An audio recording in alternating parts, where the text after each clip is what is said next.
لا حول ولا قوة إلا بالله العلي العظيم. بسم الله الرحمن الرحيم.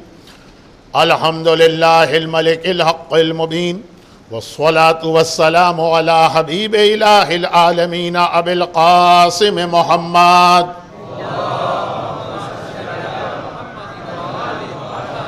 وآله وعطرته الطيبين الطاهرين المعصومين المظلومين المنتجبين الميامين، سيما للإمام المنتظر والحجة الثاني عشر عجل اللهم له الفرج، ولعنة الله على أعدائهم أجمعين. أما بعد، فقد قال الله عز وجل في كتابه المبين وفرقانه المتين وقرآنه المجيد وقوله الحق. بسم الله الرحمن الرحيم. يا أيها الذين آمنوا كتب عليكم الصيام كما كتب على الذين من قبلكم لعلكم تتقون. وقال سبحانه وتعالى إنا أعطيناك الكوثر فصل لربك وانحر إن شانئك هو الأبتر.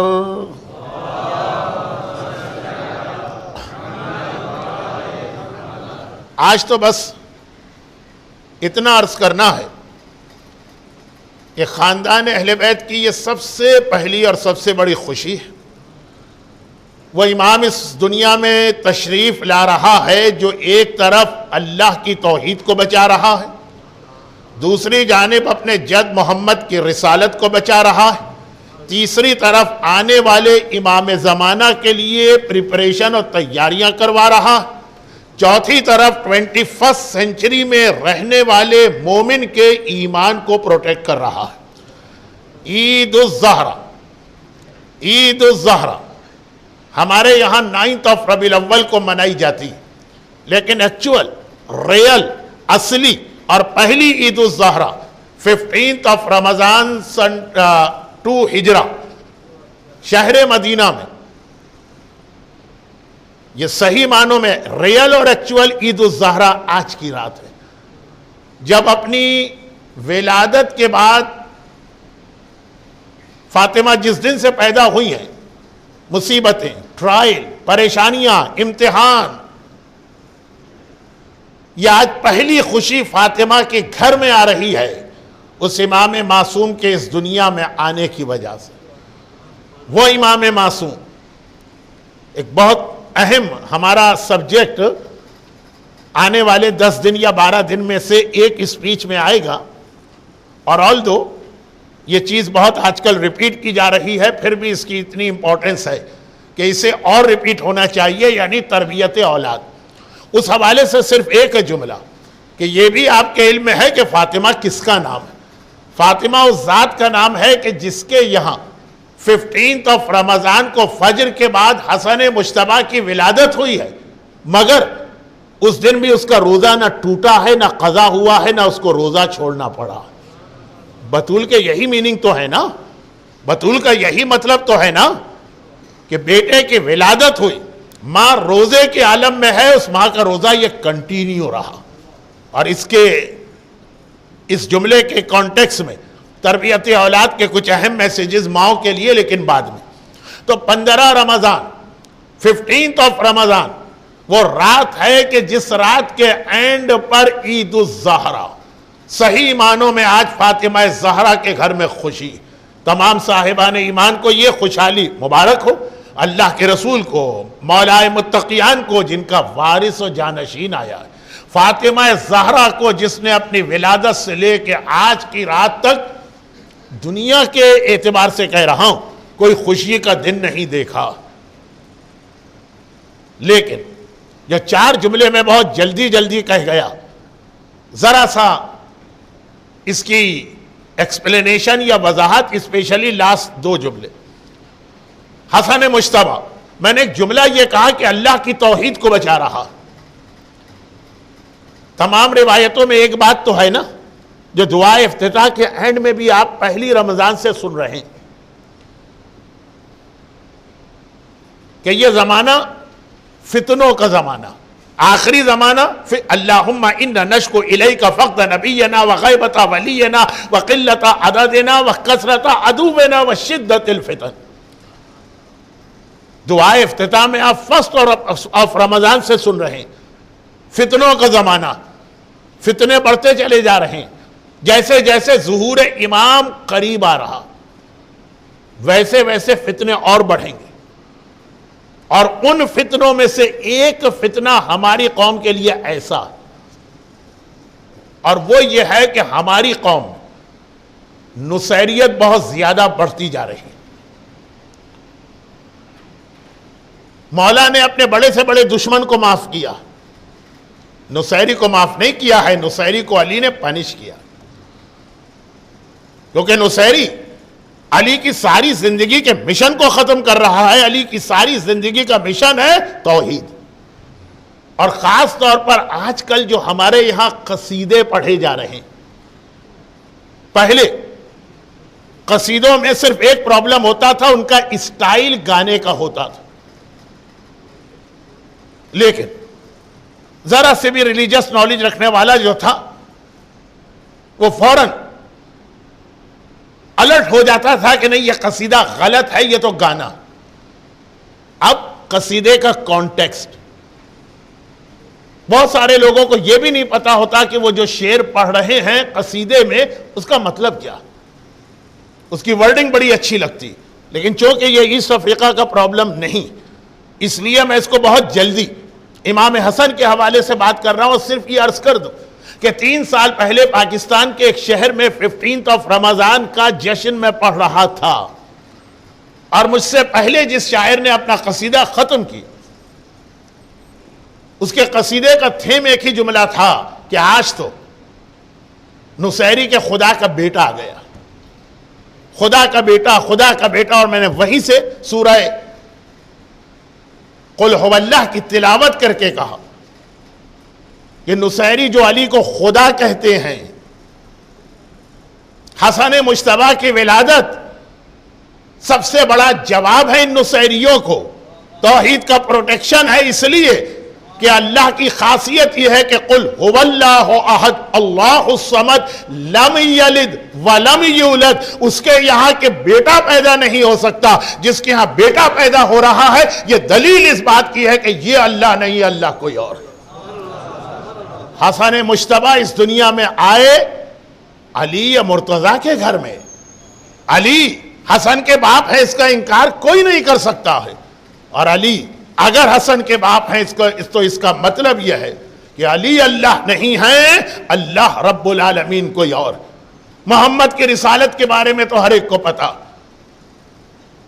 مکے کے تمام کافر، ان کو ایک ہی چیز کا سیٹسفیکشن، اور تمام مسلمانوں کو بس ایک ہی چیز بار بار پرابلم میں ڈال رہی. ہٹلر کے انفارمیشن منسٹر نے کہا تھا نا گوبلز کہ جھوٹ اتنا بولو، بار بار بولو، بار بار بولو کہ سننے والوں کو وہ ایک سچ لگنے لگے. مکے کے کافروں نے بار بار یہ کہا کہ اے مسلمانوں، سورہ عنکبوت ابھی شب قدر میں آپ پڑھنے والے، اور شاید میرے اسپیچ سے پہلے جو انگلش اسپیچز ہوئیں اس میں بھی سورہ عنکبوت شاید سبجیکٹ یا ٹاپک تھا. تو سورہ عنکبوت میں اس کی ڈیٹیل ہے کہ بار بار ایک ہی ٹونٹنگ ہو رہی تھی. کیا ہے مسلمانوں، تم نے اپنے باپ دادا کا مذہب چھوڑا، ایک ایسے آدمی کی بات پہ رلائی کیا، یعنی محمد صلی اللہ علیہ وسلم، ایک ایسے آدمی کی بات پہ بھروسہ کیا جس کی اپنی کوئی اولاد ہی نہیں ہے. وہ مر جائے گا، اس کا ریلیجن یہیں پہ ختم ہو جائے گا. تم یہ بتاؤ کہ تمہیں کیا بینیفٹ ہوگا. تم اپنی کمیونٹی سے نکال دیے گئے، تمہاری ممبرشپ کینسل کر دی گئی، تمہیں کمیونٹی کی کسی گیدرنگ میں نہیں آنے دیا جاتا. کتنے دن تم ایک ساتھ اپنا ایک چھوٹا سا گروپ بنا کے بیٹھے ہو، کتنے دن. محمد گئے، ان کی رسالت گئی، اور قرآن کریم نے اعلان کیا کہ نہیں، انا اعطیناک الکوثر، ہم نے تجھے کوثر عطا کی ہے، انا شانئک ھو الابتر. اے رسول، تیرا دشمن بے اولاد ہوگا، تو بے اولاد نہیں رہے گا، تیری اولاد ہوگی، تیری اولاد تیرے نام کو بھی بچائے گی، تیری اولاد تیرے مشن کو بھی بچائے گی، تیری اولاد تیری رسالت کو بھی بچائے گی۔ فاطمہ دنیا کے سامنے آ گئی، لیکن عرب ٹریڈیشن میں بیٹیوں سے نسل آگے نہیں بڑھتی ہے، جنریشن بیٹے سے آگے بڑھتی ہے۔ ہر ایک آ کے ایک سوال کر رہا ہے، یا رسول اللہ آپ کے بعد آپ کا مشن کون آگے بڑھائے گا؟ آپ کے بعد آپ کی اولاد کا سلسلہ کون آگے بڑھائے گا؟ آپ کے بعد اس دنیا میں آپ کا نام کون باقی بچائے گا؟ رسول نے کہا ویٹ ویٹ اینڈ ویٹ، انتظار کرو انتظار کرو انتظار کرو، یہاں تک کہ آج کی رات آ گئی۔ 14واں روزہ لوگوں نے مسجد النبوی میں افطار کیا، عشاء کی نماز پڑھ کے گھر میں گئے، نیکسٹ مارننگ 15th آف رمضان فجر کی نماز پڑھنے یہ سارے مسلمان روزے کے عالم میں مسجد میں آ رہے ہیں، اور اللہ کا رسول حجرہ فاطمہ سے اس طرح باہر آیا کہ گود میں حسن مجتبیٰ ہیں، ساری مسجد کو دکھا رہے اور کہہ رہے یہ حسن تمہارے سوال کا جواب ہے، یہ حسن وہ ہے جو میرے نام کو بچائے گا، میری رسالت کو بچائے گا، میری اولاد کو بچائے گا۔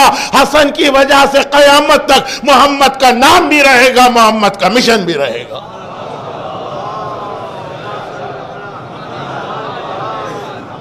اللہ کی توحید بچ رہی ہے، لم یلد ولم یولد۔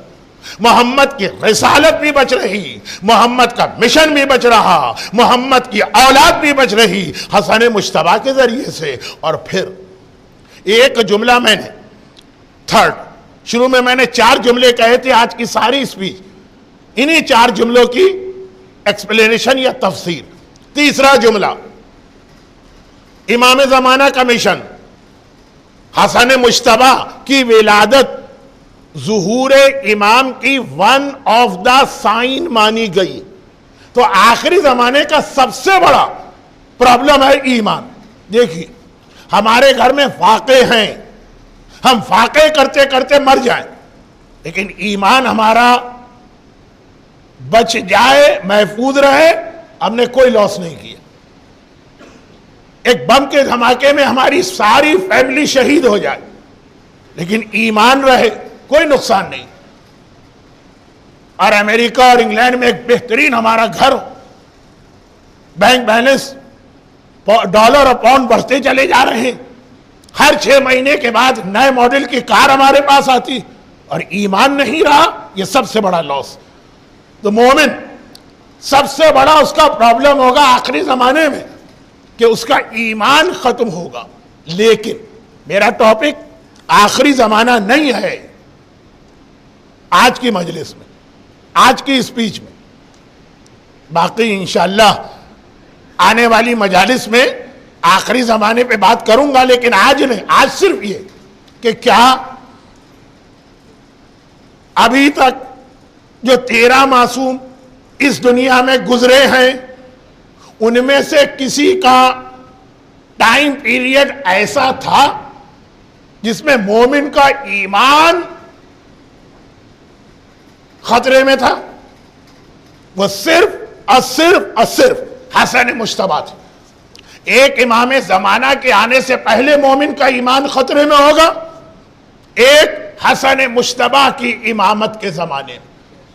باقی جو 12 معصوم ہیں، مومنین کو بڑی قربانیاں دینا پڑی، شہادتیں ہوئی ہیں، بچوں کے لاشیں اپنے ہاتھ سے اٹھائے ہیں، گھروں میں آگ لگائی گئی ہے، مومنین کو فاقے کرنا پڑے ہیں، مومنین کو اپنے شہروں سے نکال کے باہر پھینک دیا گیا۔ دعائے ندبہ میں یہ ساری ڈیٹیل، وَقُتِلَ مَنْ قُتِلَ وَصُبِيَ مَنْ صُبِيَ، کوئی جیل میں گیا، کوئی ایگزائل میں گیا، کوئی قتل کیا گیا، سب کچھ ہوا۔ ہر امام کے زمانے میں ایمان کو نقصان نہیں پہنچا۔ اونلی حسن مجتبیٰ 13 معصومین میں وہ معصوم ہیں جن کے زمانے میں مومن کا ایمان مارکیٹ میں خریدا جا رہا تھا۔ حسن مجتبیٰ اپنے زمانے کے مومن کو ایمان کو بچا رہے ہیں، آسان نہیں ہے۔ ایک طرف معاویہ کیش لے کے بیٹھا ہے ڈالر اور پاؤنڈ، سامنے حسن مجتبیٰ۔ یہ تیسرا جملہ، عید الزہرا، زہرا کے گھر کی خوشی ہمارے لیے اس لیے زیادہ اہم بنتی ہے کہ حسن مجتبیٰ نے سب سے زیادہ غیبت امام کے مومنین کی ہیلپ کی، انہیں وہ لائن آف ایکشن دی، انہیں وہ طریقہ دیا جس کے ذریعے سے وہ اپنے آپ کو آخری زمانے کے معاویہ کے ہاتھ سے بچا سکتے ہیں۔ آخری زمانے کے یزید سے بچنا آسان ہے، جو تلوار لے کے گردن کاٹنے آتا۔ بحرین میں ایک مومن کا ایمان بھی خطرے میں پڑا نہیں، سعودی عرب میں ایک مومن کا ایمان بھی خطرے میں پڑا نہیں، سیریا میں ایک مومن کا ایمان بھی خطرے میں پڑا نہیں، عراق میں ایک مومن کا ایمان بھی خطرے میں پڑا نہیں، کراچی میں ایک مومن کا ایمان بھی ختم ہوا نہیں، کوئٹہ میں ایک مومن کا ایمان بھی کمزور پڑا نہیں۔ وہاں تلوار لے کے یزید کھڑا ہے، اس سے مومن اپنے آپ کو بچا رہا۔ نارتھ امریکہ میں لوگوں کے ایمان ختم ہو رہے، کینیڈا کے اندر آپ کو نظر آئے گا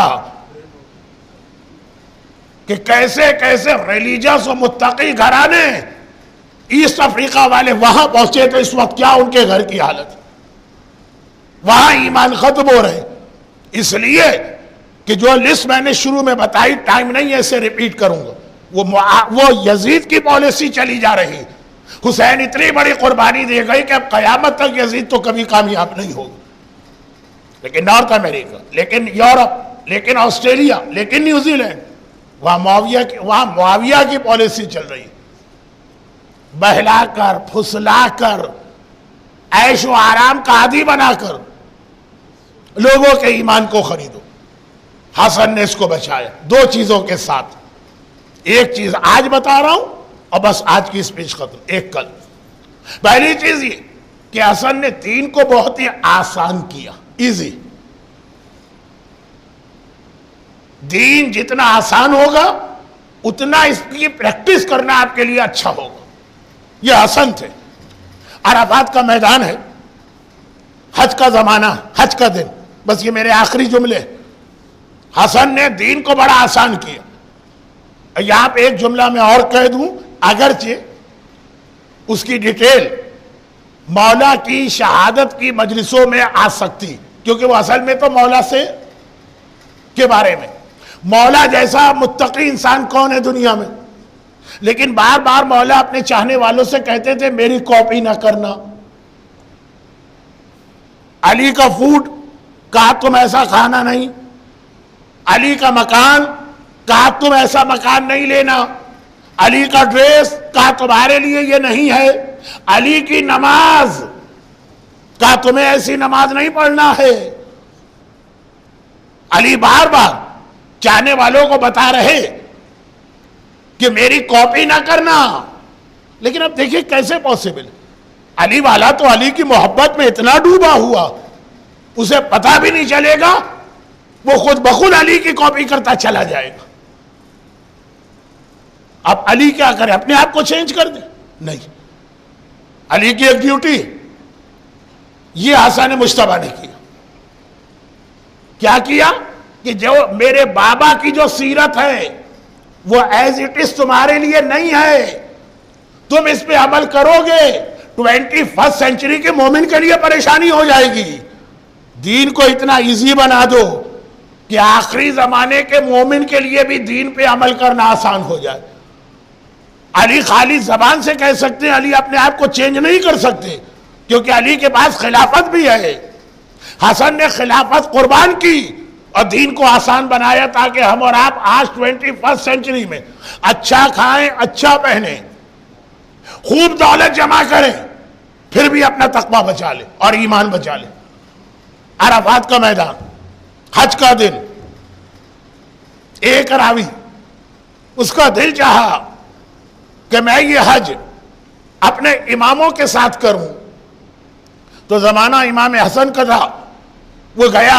آپ کو معلوم ہے نا، ہر سال آپ حج پہ جاتے ہیں کہ امام حسن اپنا ٹینٹ کہاں لگاتے تھے، ابھی تک وہ جگہ ہے، کب ختم ہو جائے ہمیں نہیں معلوم، ابھی تک ٹل لاسٹ حج ہم نے اپنے گروپ کو زیارت کرائی، یہ ہے امام حسن کا خیمہ۔ تو امام کا ٹینٹ، خالی امام حسن نہیں، ہر امام اپنا ٹینٹ وہی لگاتے تھے. تو راوی وہاں چلا گیا. ہر ایک کو پتا ہے کہ وہ ٹینٹ کہاں ہوگا. 2 خیمے برابر میں ہیں. امام حسن کے خیمے میں بڑا کراؤڈ تھا، اسے انٹر ہونے کا ٹائم نہیں مل رہا. برابر میں امام حسین کا خیمہ، وہ پورا خالی پڑا، ایمٹی. چنانچہ اس نے کہا مجھے ان کی بھی زیارت کرنا، ان کی بھی زیارت کرنا، ان کے بھی حج کو دیکھنا، ان کے بھی حج کو دیکھنا. امام حسین کا خیمہ خالی ہے، پہلے وہاں چلے جاؤ. وہ امام حسین کے خیمے میں گیا، کچھ دیر امام کے ساتھ بیٹھا. امام دعائیں پڑھ رہے ہیں، رو رہے ہیں، وہ سب دیکھا اس نے. اور پھر وہ امام حسن کے خیمے میں آ گیا. آلدو ابھی بھی کراؤڈ بہت ہے لیکن انٹری مل گئی. وہاں دیکھا کہ امام حسین کے خیمے میں سب روزے سے تھے، دعائیں پڑھی جا رہی تھی. دعائیں توبہ میں لوگ آنسو بہا رہے تھے. اور امام حسن کے خیمے میں انٹر ہوا، دیکھا کہ ایک دسترخوان، ایک سفرہ بچھا ہوا ہے. اچھے اچھے کھانے حج کے دن اس دسترخوان پہ رکھے. اور امام حسن اپنے گیسٹ اور مہمانوں کو ویلکم کر کے ہر ایک کو ٹائم دے رہے ہیں. اب میں کیسے اپنی بات میسج آپ تک پہنچاؤں کہ تقریر بہت لیندھی بھی نہ ہو اور کوئی مس انڈرسٹینڈنگ بھی نہ ہو. ایک جملہ خالی جو میں کہنا چاہ رہا ہوں، صحیح طریقے سے آج نہیں کہہ پاؤں گا لیکن کہہ دیتا ہوں کہ جب امام حسن ایک ایک مہمان کو ویلکم کر کے بٹھا رہے ہیں، غلام سے کہہ رہے اس کے لیے کھانا لاؤ، اس کے لیے کھانا لاؤ، تو اتنی دیر دعاؤں کا وہ سلسلہ تو نہیں. اور یہی وجہ ہے کہ آپ کسی بھی حاجی سے پوچھ لیجیے تم عرفات کے میدان میں گئے تھے، تم نے کیا کام کیا؟ وہ کہے گا امام حسین کی دعا پڑھی. تو آپ پوچھ رہے امام حسن کی دعا پڑھی کہ نہیں؟ وہ کہے گا پوری کتابوں میں مجھے امام حسن کی کوئی دعا ہی نہیں ملی. یہی تو کہے گا نا وہ. آپ کی میجورٹی تو آج کر کے آئی، امام حسین دعا پڑھ رہے ہیں، عرفات کی امام حسن کھانا کھلا رہے. اب امام حسین کے یہاں تو ایسا سیریس ایٹماسفیئر تھا اور دل کو اپیل کرنے والا کہ وہاں تو کوئی بات کہنے کی ضرورت نہیں. یہاں یہ راوی ذرا پزلڈ. امام حسن نے دیکھ لیا، مسکرا کے کہا پوچھو پوچھو کیا پوچھنا. کہا مولا دونوں سگے بھائی، دونوں امام، دونوں رسول اللہ کے نواسے، دونوں جوانان جنت کے سردار، دونوں کا ٹینٹ بالکل برابر اور اتنا ڈفرنس دونوں کے انداز میں. وہاں روزہ ہے، یہاں پہ بہترین بریانی اور حلیم اور کھچڑا اور پتہ نہیں کیا کیا آ رہا. وہاں پہ دعائیں توبہ اور آنسو بہائے جا رہے ہیں، یا مہمانوں سے مسکرا کے باتیں کی جا رہی. اور ریزن ہے کہ اسی لیے وہاں کراؤڈ کم ہے، یہاں کراؤڈ زیادہ. تو مولا آخر یہ کس لیے؟ حسن مجتبیٰ نے کہا کہ اللہ نے مجھے اور میرے بھائی حسین کو اس امت میں سے ہر ایک کا امام بنایا، اور ہماری ذمہ داری، ہماری ڈیوٹی ہے کہ اس طرح کی پریکٹیکل ٹیچنگ لوگوں کے سامنے پیش کرے. ایک ماڈل کہ جو بہت ہی ریلیجس آدمی ہے اس کے لیے بھی دین پہ عمل کرنے کے لیے ایک ماڈل، وہ میرا بھائی حسین. اور جو بس منیمم دین پہ عمل کرنا چاہتا ہے، اللہ کو ناراض نہیں کرنا چاہتا لیکن بہت پائس نہیں ہے، اس کے لیے بھی یہ دین آسان ہو جائے اور وہ دین پہ عمل کر سکے، یہ اللہ نے میری ڈیوٹی قرار دی ہے. میرا کام ہے ریلیجن کو اتنا سمپل اور اتنا ایزی کرنا کہ قیامت تک کیسا ہی خراب زمانہ کیوں نہ آئے، مومن کے سامنے امام کا ایک پریکٹیکل ماڈل موجود ہو. مولا علی زبان سے کہتے رہے اچھے کھانے کھاؤ. مومن نے کہا لیکن مولا آپ کے دسترخوان کی سوکھی روٹی دیکھ کر ہم کہاں سے اچھا کھانا کھائیں. حسن اپنے دسترخوان پر وہ بریانی بھی لائے، وہ کھچڑا بھی لائے، وہ دال چاول بھی لائے، جو جہاں کی اچھی غذا ہے، اور خود بھی بیٹھ کے کھایا. کہا دین کو آسان کرنا کیوں؟ وائی آخری زمانے میں ایمان اسی وقت بچے گا جب آپ اپنے بچوں کے لیے آسان دین بنا کے پیش کریں. نو کمپرومائز آن واجبات، نو کمپرومائز آن حرام، لیکن وداؤٹ اینی کمپرومائز دین کو آسان کیجئے. رحمتک یا ارحم الراحمین وصلی اللہ علی محمد وآلہ آله الطاهرين